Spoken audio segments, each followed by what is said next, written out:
about Hurricane Ian just scrolling through social media when it was still kind of in and kind of far away from Florida, and it was just brewing. And then obviously it started to get closer and closer, became more and more of a threat. So my parents knew kind of, we have kind of things prepped in our house, boxes of things like, okay, if a hurricane is going to happen, I'm putting this in the car. This doesn't need to come with.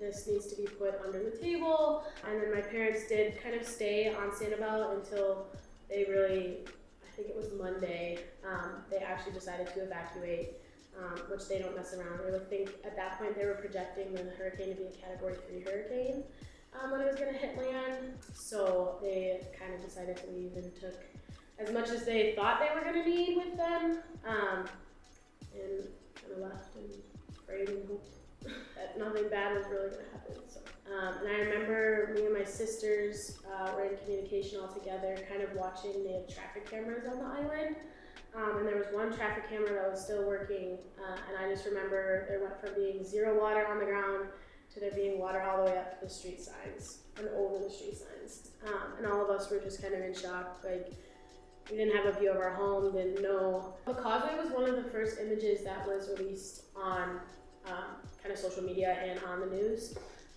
because the causeway is the only transportation to get to the island. There ended up being 5 parts that were missing, destroyed, broken, and that was scary.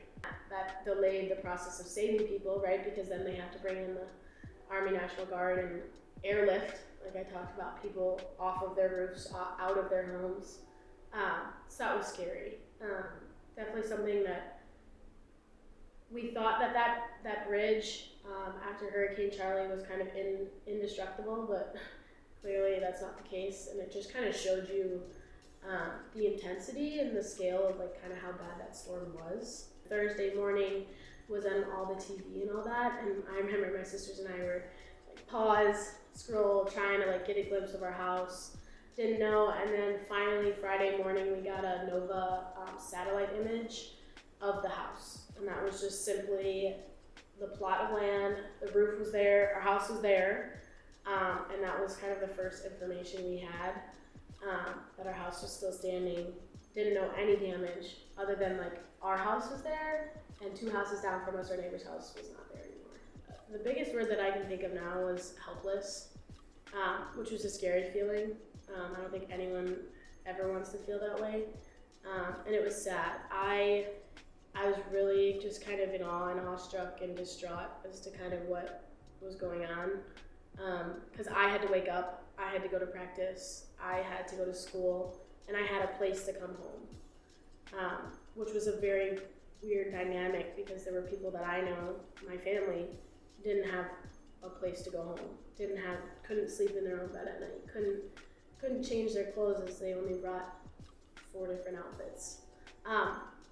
So it was hard. I remember that week of practice, I had the most trouble concentrating that I've ever had. I'm a very outgoing person. I just couldn't talk. And people knew kind of to ask me if I was fine and then kind of leave me alone. And I just remember I couldn't concentrate, I couldn't focus. And then that very next weekend we had a tournament. And I was going to that tournament, and that was another thing of learning to separate golf and your personal life. I knew kind of how to do that, but to this extent, I had no idea. And so I had a difficult weekend that weekend on the golf course. Tried to keep it out of my mind, but yeah, it was hard to say the least. And feeling, I think the helplessness feeling was probably the hardest thing I've ever had to go through. So my parents, we tore basically everything out of what was underneath our house, threw it on the side of the road, and now we go from here where they still don't have water, they still don't have electric, still trying to figure out kind of when that's gonna get there, and what effect that's gonna have on the house. And I don't think Sanibel will ever look the same for a long time. Sanibel is a really cool place, and that the nature and the vegetation is something that makes it kind of really unique. And all of that is just blank slate, just gone there. So my mom and dad are still displaced. They're living in a friend's home. off the island. We're hoping that we'll be able to go home over winter break. So I have yet to go home. That might be the first time I go. It might not. It's a day by day thing. They don't have water. They don't have electric. So no one is allowed to live there until those things come back and until kind of the hurricane kind of people say, yes, it's okay to live there. It's habitable. I want to go. My parents obviously go all the time and drive and get to see it. But I'm here for right now and doing my thing here. Hoping to go home.